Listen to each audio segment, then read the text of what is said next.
The Office of Health Services releases new recommendations because of the increased number of mumps on campus. We'll detail those new recommendations coming up. Plus, the next renovations in the Campus Framework Project. CitrusTV reporter Lilia Wood shares the details on the upcoming Archbold Gym renovations and where they are relocating students next semester to work out. And 2 SU students are finalists for an International Engineering Award. CitrusTV reporter Conor Wight find out what they invented and how it can help the environment. CitrusTV News starts right now. News live at 6, your campus news leader. New recommendations for mumps have come out from the Office of Health Services. Good evening, I'm Mike Riccardi. And I'm Gilat Melamed. The university sent out an email to students earlier today detailing those new recommendations. The Office of Health Services is now recommending that students get a third measles, mumps, and rubella booster. This comes from strong recommendation of the Onondaga County Health Department because the number of cases among undergraduate students is greater than 5 in 1,000 students. The office is not requiring students to get a third booster, but strongly encouraging it. The 2 booster clinics will be in Flanagan Gymnasium this Thursday and Friday from 9:30 a.m. to 5 p.m. on both days. Remembrance Week kicked off last night with their annual candlelight vigil. The Remembrance and Lockerbie scholars have planned a series of events throughout the week. All in all, an effort to honor and remember the Syracuse students killed in the Pan Am 103 bombing in 1988. There are events that happen yearly and new ones planned out by this year's group of scholars. Here to talk about those events is Remembrance Scholar Angie Patti. Angie, thanks for joining us. Hi, thank you so much for having me. I'm really excited to talk about the week. Yeah, definitely. And what are some of those new events that you guys planned out this year that are different from events in years past? Yeah, so what's really cool about having a different group of scholars every year is because they're able to take their own kind of take on Remembrance Week and how we should look back and act forward. What specifically is really new this year is a group of scholars worked really, really hard on utilizing the Ihorn Family Walk / Promenade, right. And with that pop-up museum that you may have seen. And they worked really hard in not only talking about the individuals who lost their lives that were studying with Syracuse University, but also all 270 of the victims, in addition to talking about kind of the ongoing investigation, in addition to different types of rhetoric that's perpetuated. So it mentions Islamophobia on the posters as well. So kind of the multidimensional and dynamic aspect of Flight Pan Am 103, and how we can kind of continue to look back and act forward as well. Compared to years past, it seems like there's an increased focus on the terrorism panels. Why? Is there anything specific about them that they're included in this year's events? Yeah, I mean, I don't know if specifically to this year. I think it's just that as a group of scholars this year, we really wanted to talk about the difficult concept of terrorism. It's really hard because, as I said before, when you're talking about something as hard as that, it's easy to perpetuate different types of harmful stereotypes, whether that's Islamophobia, and other types of stereotypes. And when we're talking about the future, we don't want to be marginalizing any group of people. So I think that's where the increase and the kind of increased knowledge and increasingly talking about those types of things, because if we're not talking about them, then we're not readily acknowledging them, which is very harmful and hurtful. So having different types of panels like that. Thanks so much, Angie. Absolutely. Thanks for joining us, Angie. Yeah. Auburn police are investigating the cause of a body found early Sunday morning. 39-year-old Joshua Taro was found on the front lawn of a property and had appeared to have been assaulted. More tests are being done to determine the cause of death, and police have been looking at footage from surveillance cameras but are asking for any witnesses to come forward and help fill in the missing spots. Here's some good news for all of you farmers out there. New York State announced a new grant program that will provide financial assistance to veterans turned farmers. This initiative is part of a broader $1 million initiative to help early-stage farmers. The funding will help farmers buy new equipment or upgrade farm structures. Governor Cuomo hopes this will boost the state's economy and give assistance to veterans. A powerful display is up in Panache Lounge right now as part of Domestic Violence Awareness Month. The Clothesline Project is a display of t-shirts that have been decorated by people affected by interpersonal violence. People can create a t-shirt of their own or walk through the display all week. It ends Friday and is run in coordination with the Office of Self-Promotion. The most popular gym on campus is going to be closed in January for major renovations. Here on campus, CitrusTV reporter Lilia Wood spoke to the Office of Recreational Services about where students can work out while Archbold Gym is closed for 3 semesters. There'll be no weightlifting but a year of waiting as Archbold Gym undergoes renovations. Archbold is located right off the quad and in front of the Carrier Dome, and for the first time since the 1980s, the university is remodeling it. This building's old and it makes no sense. So you walk in, and I've heard a lot of people, because I work downstairs too, and they don't know where the gym is. So I have to tell them, it's upstairs. So I'm hoping that it's going to be easier for a person to, know where things are. The multi-million-dollar plan is expected to expand the building an additional 7,000 square feet.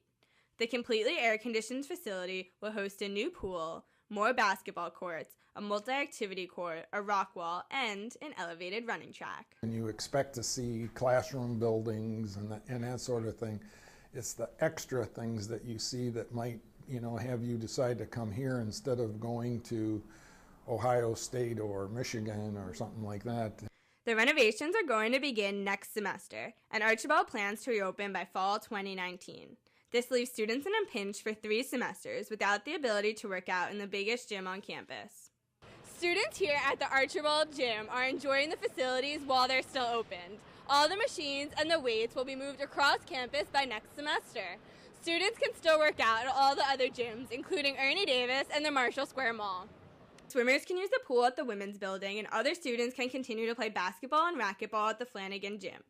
Both facilities are expected to increase their hours to accommodate the inconvenience. We're really trying to put 80 pounds of potatoes in a 40-pound sack. The last update will be the gym's name.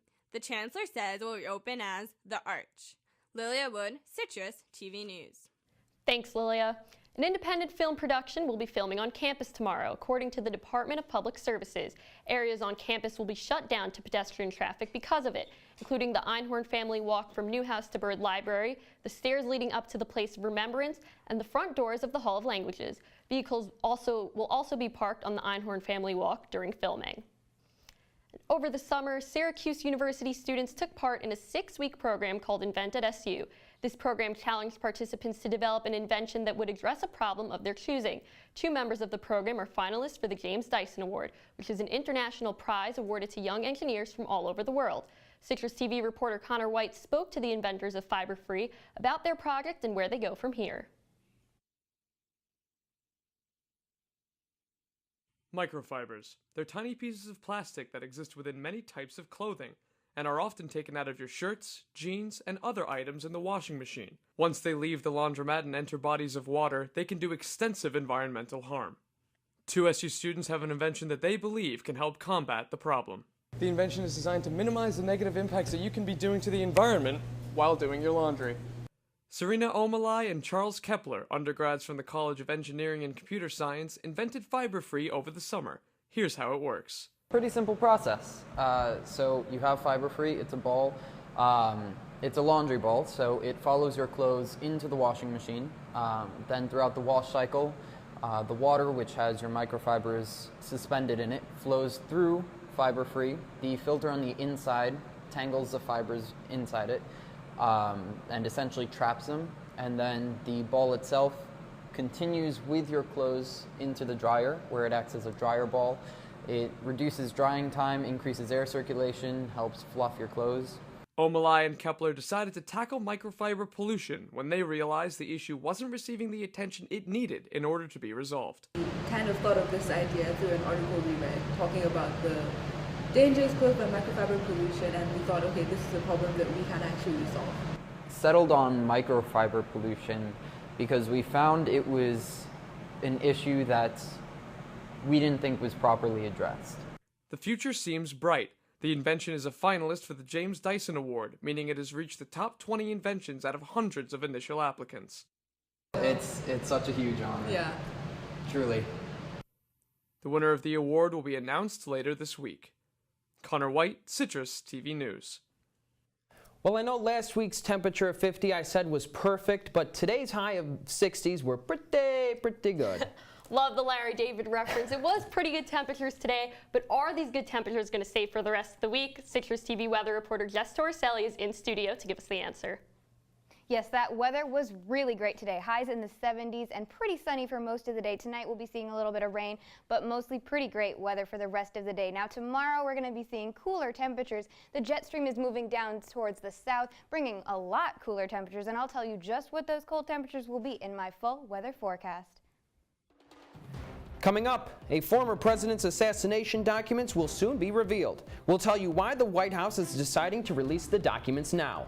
And why the United Nations is holding a meeting today for emergency aid. All this and more coming up on Citrus TV.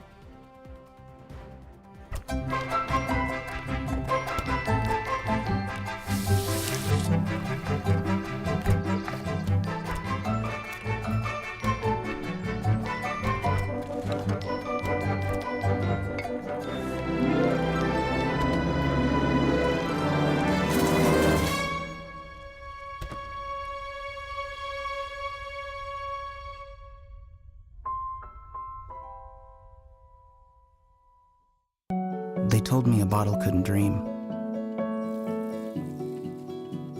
That I would never become a superhero.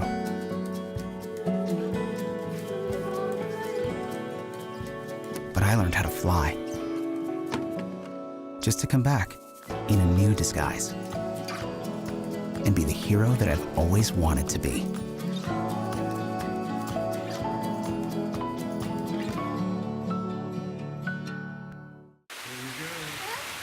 Here we go. We're gonna go out there in the rain. You're gonna get wet.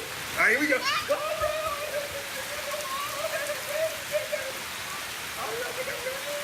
Okay, quick.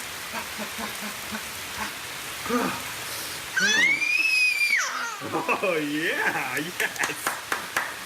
So much fun. Mwah. So wet. They said I have troll teeth. That my voice sounded like a possessed baby doll. That no one would ever love someone as stupid as me. That I was fat, ugly. Disgusting. The effect of bullying is potent. We will no longer be the silent majority. Now, when you see online bullying, there's something you can do about it. We're gonna take action with the I. I am a witness. I am a witness. I am a witness. I am a witness. I am a witness, and so are you.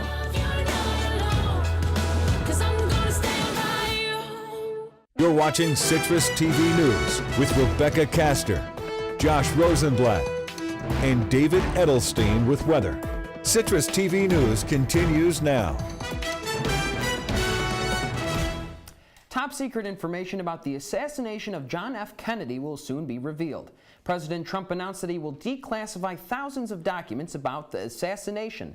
It's expected more than 3,000 documents will be released. The move by Trump follows a 1992 congressional mandate that all assassination documents be revealed to the public within 25 years of the event. Fox News is under fire for unethical practices. The New York Times reports that Fox News renewed the network's top-rated host Bill O'Reilly's contract right after the network settled a $32 million sexual harassment agreement with him. O'Reilly, however, is fighting back against the Times, claiming the reporter is, quote, lies and smears, and plans to speak on the matter today. Secretary of State Rex Tillerson met with the president of Afghanistan during his week-long trip of the Middle East, South Asia, and Europe.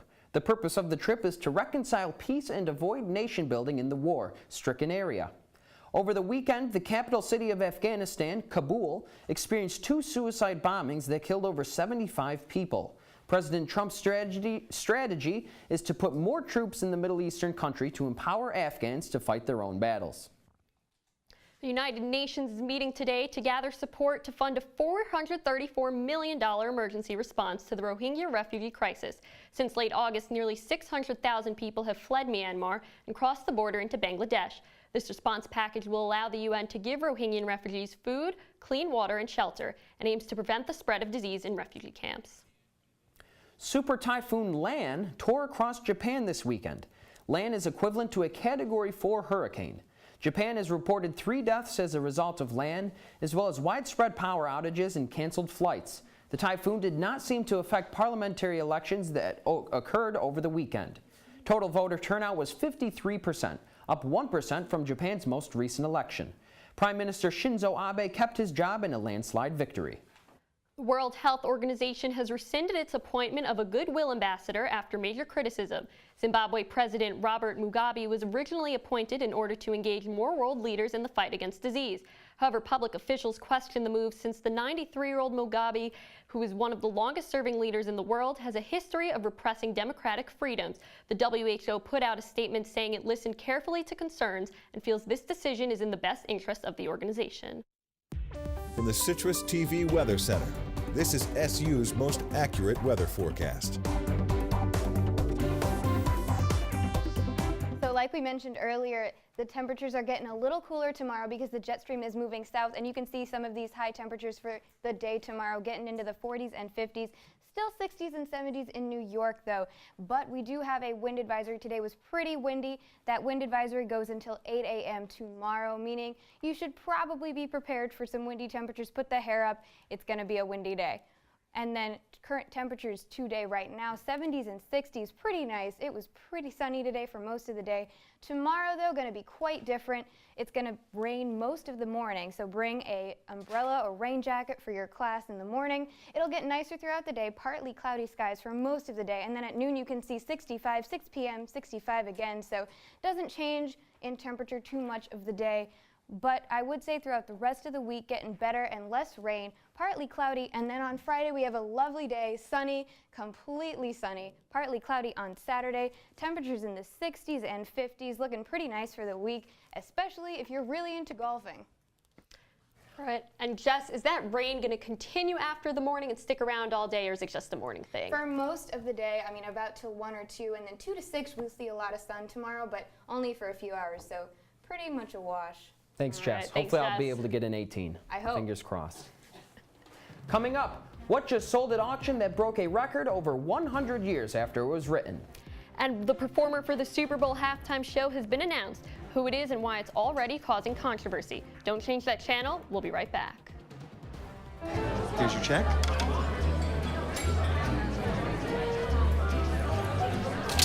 Oh, you got it. You know, since I got rid of my car, I really enjoy walking. Okay. God, no. Getting pulled over for buzz driving could cost you around $10,000 in fines, legal fees, and increased insurance rates. Oh, you're home early. You live with your mom? That'll set your game back a few years. Buzzed, busted, and broke. Because buzz driving is drunk driving. Look at you. You're at the top of your game. You're unstoppable. Nothing can throw you off track. Wait, is that your car? Uh-oh. Yeah, I saw that coming. That will throw you off track. You're looking at around 10 grand in fines, legal fees, and increased insurance rates. Let's try this again. Smart move. Because buzz driving is drunk driving. Well, Thomas, you've got pre-diabetes. But with more exercise and a change in diet, it can be reversed. I've tried exercising. It just makes me hungry for bacon. I love bacon, too. And who really likes to exercise? Not me. Me neither. Nobody. So we're good? What? Oh, you still have pre-diabetes. Big time. If you see news happening on campus, in Syracuse, or across the nation, call the Citrus TV newsroom, 315-443-1177, or tweet at Citrus TV News, your campus news leader. Tesla has reached an agreement to develop a manufacturing facility in Shanghai, China. This agreement is the first of its kind, as Tesla will have complete ownership of the factory as opposed to dual ownership with a Chinese manufacturer. China is the world's largest market for automobiles, and the country is working to build more electronic vehicles and fewer fossil fuel vehicles. The Food and Drug Administration has announced a nationwide vegetable recall from stores including Walmart, Trader Joe's, and Target. The recall is because of possible listeria contamination on several vegetable products. The products were distributed around the U.S. and Canada to Walmart, Trader Joe's, and Archer Farms at Target. They have a best buy date of October 11th to October 20th. A full list can be found on the FDA's website at fda.org. A letter written by one of the Titanic's passengers has just sold at auction for £126,000. That's a whopping $166,000 US dollars. The letter was written by first-class passenger Alexander Holverson the day before the Titanic hit an iceberg and sank. British auction house Henry Aldridge & Son reported that the sale broke the previously set record for correspondence sent from the Titanic. The pioneer in late-night television adds another award to his resume. The retired David Letterman received the Mark Twain Prize for American Humor at the Kennedy Center for the Performing Arts this past Sunday. Letterman was the longest-running late-night host in television, hosting CBS Late Night with David Letterman. Celebrities like Jimmy Kimmel, Michelle Obama, and Bill Murray commended Letterman for his comedic success. The National Football League is giving Justin Timberlake a second chance at performing at the year's biggest sporting event, the Super Bowl. Back in 2004, Timberlake performed in the infamous halftime show with Janet Jackson.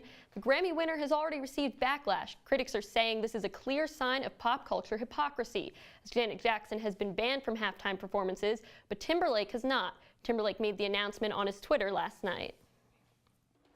Coming up in sports, SU football had another tough test against one of the nation's top 10 teams. Plus, both men's and women's soccer teams faced off with ranked teams at home. All that and more after the break.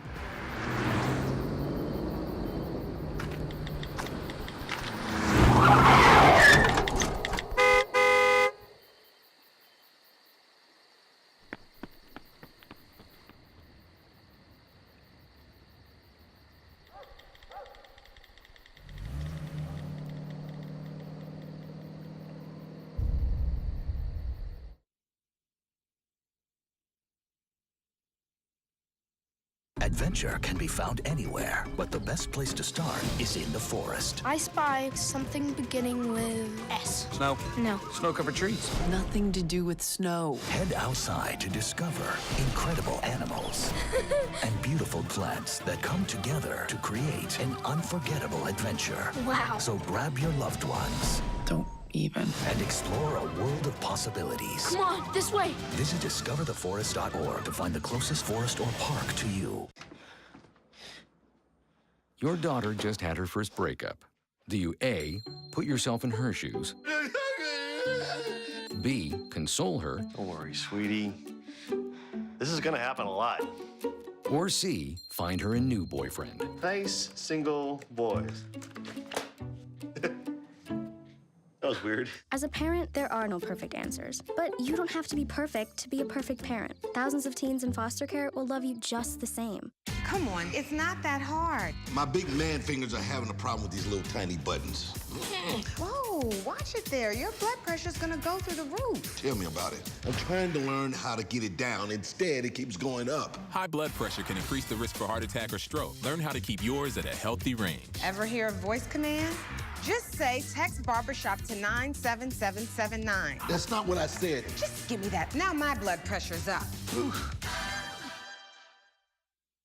And now, your Citrus TV Sports Report. Welcome back. I'm Connor Federico. Syracuse football headed into the weekend riding high off a top 10 win against Clemson. On Saturday, the Orange faced another test against a ranked ACC opponent, number 8 Miami. The only difference between this week and last week, this time the Orange had to play away from the Carrier Dome, and they took on Miami at Hard Rock Stadium. Syracuse needed to come out hot against the Hurricanes, and they did not do so. Eric Dungy, he throws one deep down the sideline, picked off by Michael Jackson. Call him a smooth operator.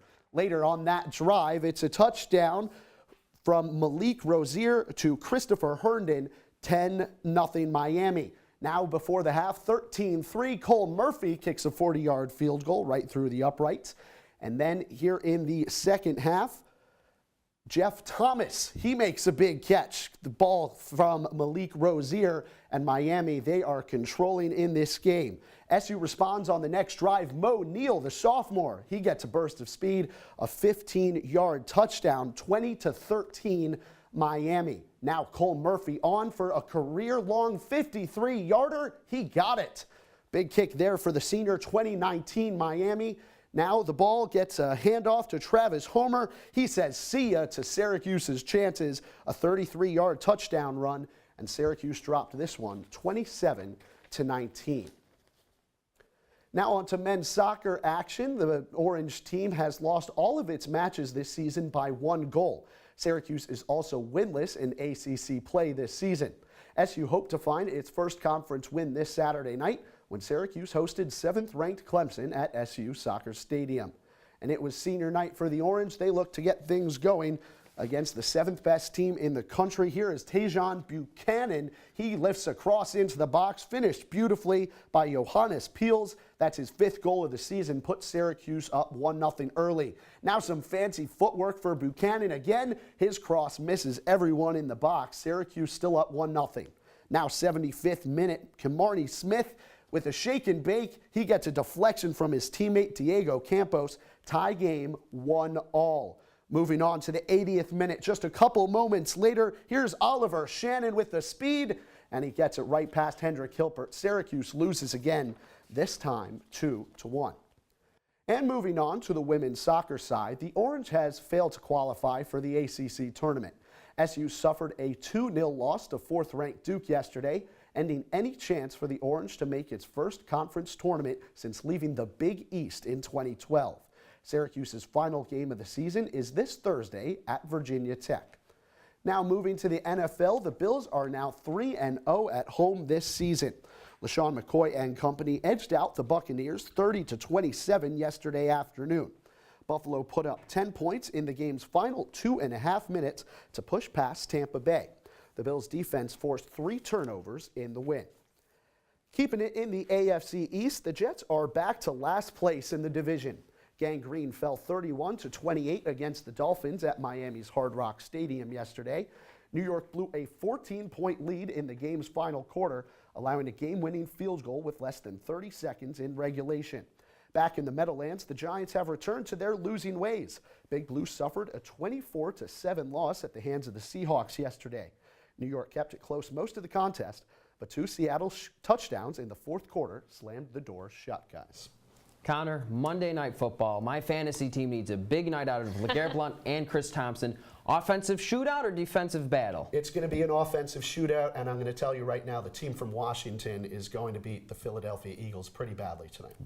All right. Bold prediction. Thanks, Connor. No problem. We'll be right back.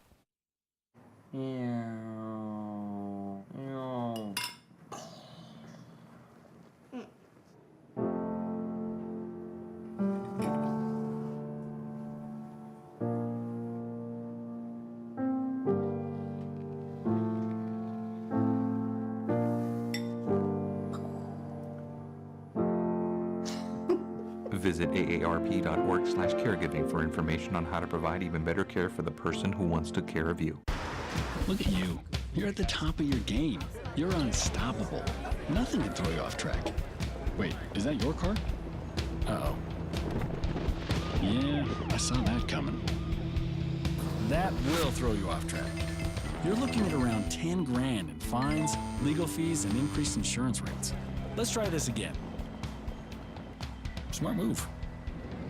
Because buzz driving is drunk driving.